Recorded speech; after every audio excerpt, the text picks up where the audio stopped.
Good morning, everybody. Good morning, everybody, and welcome back. Welcome back to Espresso and Kabbalah. L'chaim, cheers. So nice to be back with all of you studying Tanya together. Baruch atah Adonai Eloheinu melech haolam shehakol niyeh b'dvaro.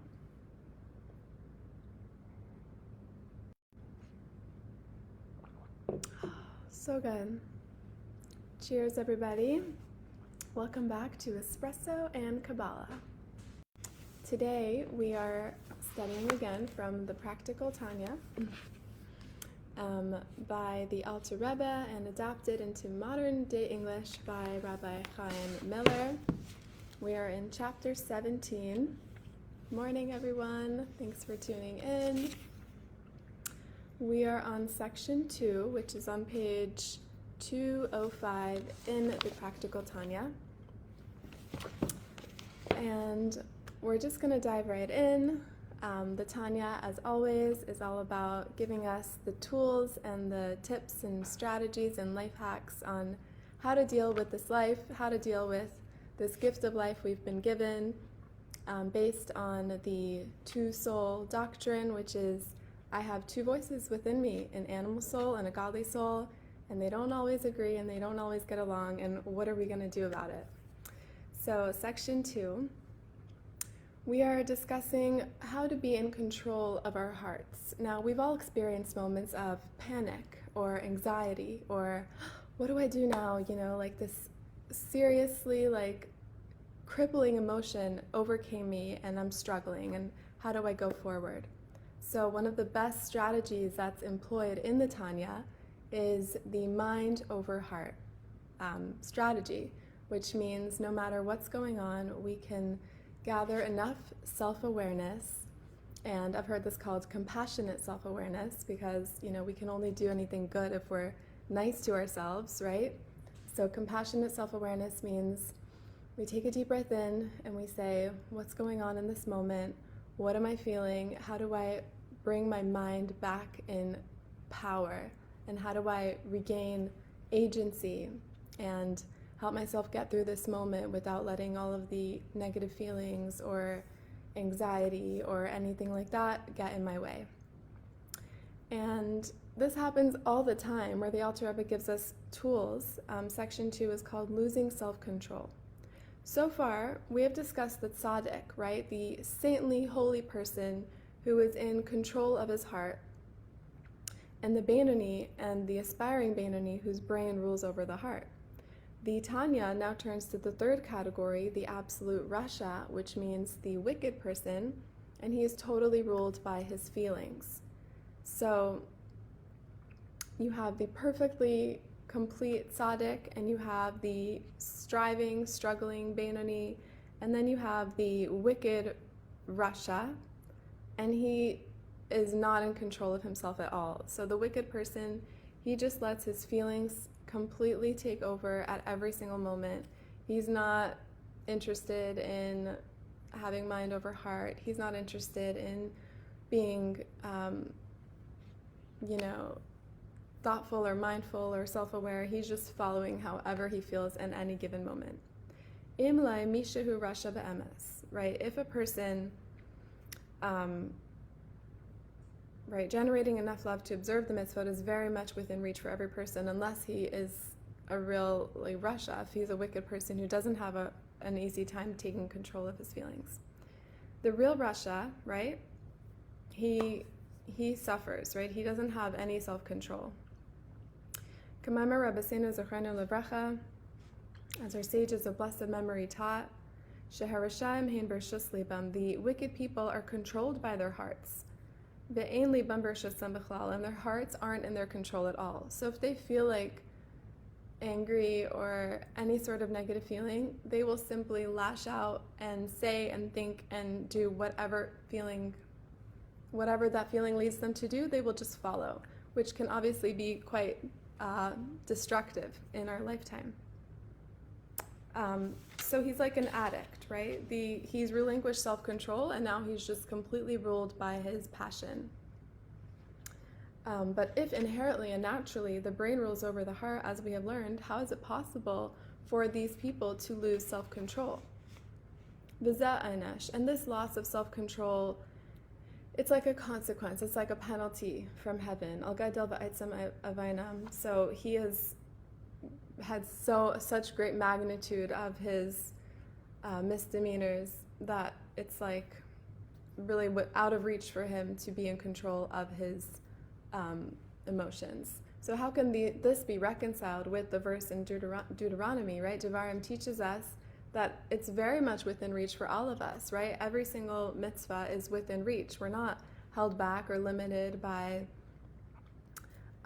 what we've done in the past, right? Judaism always teaches there's always a second chance, there's always more we can do. We're never stuck or limited by our past.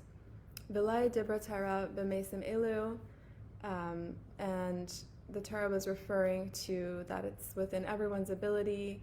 If someone has really killed his ability to have self-control, shebachayehim kriya mesim. Some people are so they really tried to let their feelings take over, and it can consider that part of them dead in their lifetime. They've deadened themselves sometimes to the good in their souls. But this doesn't apply in necessarily every case. It's just kind of like calling out a one-off sort of scenario.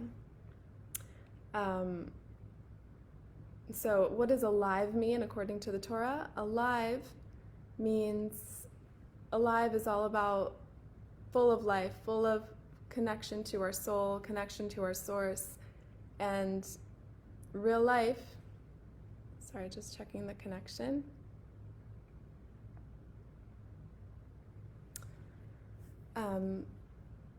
Real life is connected to Torah. Real life is connected to Mayim Chayim, right? Torah is the source of life. Torah is the water flowing into our lives that hydrates us and nourishes us and gives us sustenance. So without being connected to Torah, without being connected to our source, it's hard for our soul to feel alive in that sense. What is the spiritual power of teshuvah? We are in section 3. This doesn't mean to say, however, that real Rishaim, right, these people who have deadened a certain goodness in them are irredeemable. In their present state, they may have buried a spark of good within them, but there's always a possibility of transformation through teshuvah, through repentance, through good deeds, and we'll discuss that further. Ki be'emes, page 206 of the Practical Tanya. So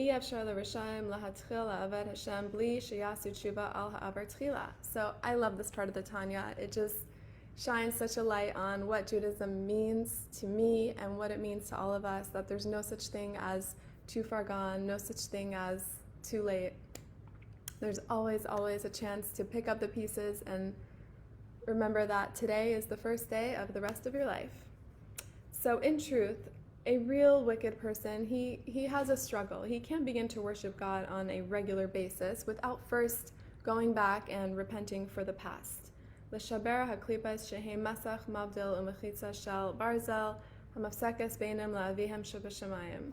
In order to shatter the klipos, which have formed a permanent curtain of separation, and an iron wall which interposes between them and our Father in heaven.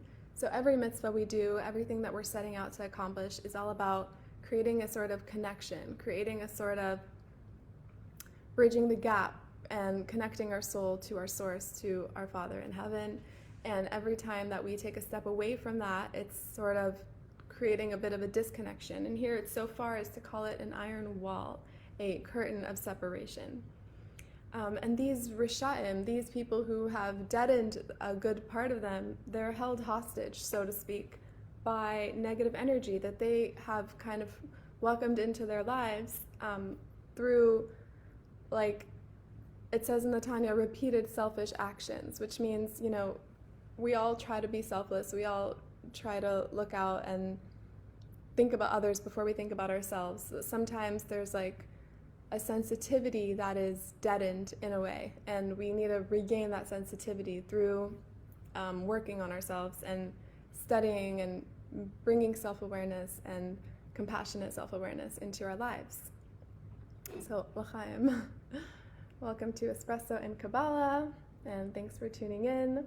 You can catch Espresso Kabbalah on Facebook Live, on YouTube, Spotify, Instagram. We're global, and thanks for being here. Cheers. I hope you brought your espresso today. So, we're reading about how do we overcome a blockage, right? We need to sensitize ourselves to our souls again. And we need to overcome a blockage through profound teshuvah, through profound meditation and like, where do I really want to be right now?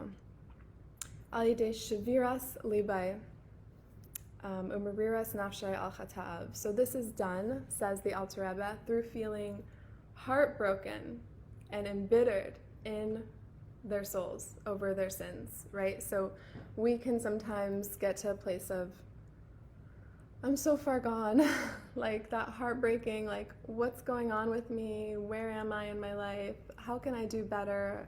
I really messed up. I'm really sorry, right? Like we get this like overwhelming wash, like a sensation of just different emotions. And the Alter Rebbe says, let's jump on that train and use that emotional wave to propel us to further growth. And it's not to like take us down and make us, Judaism is not about guilt. I always tell this to my friends and the people I study with.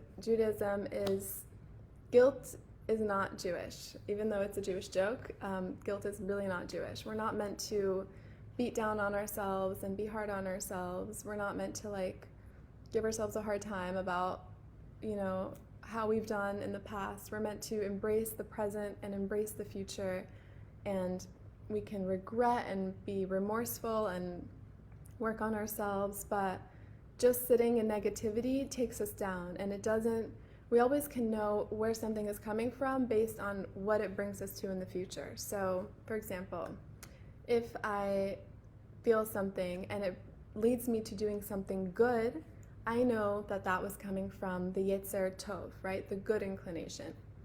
If I feel something and it leads me to doing something negative, right? Like holding back from a positive action, or getting stuck, or speaking down to myself, or God forbid lashing out at others with my negative feelings, right? That is coming from the Yetzer Hara. That's coming from the evil inclination. It's just trying to take us down. It's a trick, it's a trap. Anything that leads us to doing bad or holds us back from doing good is not coming from a place that's serving us, serving our soul, serving our potential. So if you ever want to know, is this coming from a good place, like this feeling, this like sensation, look at what it leads you to. And sometimes heartbrokenness and feeling embittered, it can lead us to positive actions, right? How many of us have felt like, oh wow, I really need to get my act together. I need to get, into shape on this and this and this, which I haven't been keeping up with. And boom, like we're motivated to do even better the next morning or the next day, or even that moment. We just tackle that task or that situation and we bring our best selves to the table. That is coming from a good place in a positive sort of heartbreak, which leads us to promote growth and better actions in the future. So the Alter Rebbe teaches us in chapter 17 of Tanya that teshuvah, which means returning to who we are, returning to our souls, it involves a variety of different elements, right? There's speaking, right? Like verbally acknowledging what we've done. There's resolve, right? Not to do it again in the future. But spiritually speaking, it's a deep feeling of remorse that it breaks through the blockage of negative energy, which has trapped the person. Kamesha Kasav B'Zahar, page 207, Al Pasuk, Zivche Elekim Ruach Nishbar Alev Nishbar V'Gaimar. As the Zohar states on the verse, a broken spirit is a sacrifice for God, a heart that is broken and contrite. You do not reject, O God, and that's from the Tehillim. Sha'al yidei lev nishbar ruach hatuma de sitra achra, that the impure spirit of sitra achra is shattered by a broken heart. So it's almost like these broken shards, they they like pierce through the negativity. And you know how like Japanese pottery, there's this kind of pottery where they take a broken vessel and they glue it back together, and they paint the parts where there were broken pieces with gold paint, and it becomes like a whole new beautiful situation. And that's like such a beautiful example to me of taking a broken moment and being like, how can I glue this back together and let the, Savior perfect offering through the cracks is where the light gets in, right? Through the cracks is where we shine, where we paint gold. And through the cracks is where sometimes our deepest strengths and our greatest truths are revealed, and we become our most complete and whole and high and holy selves. So I will continue till the end of this section, and then we will finish next week. Just a quickie today. Ayin Shem Parshas Pinchas Daf Reish Mem and Parshas Vayikra Daf Ches V'Daf He Amad Aleph V'Beperish Harav Moshe Zechuta Sham. So the Zohar explains when a person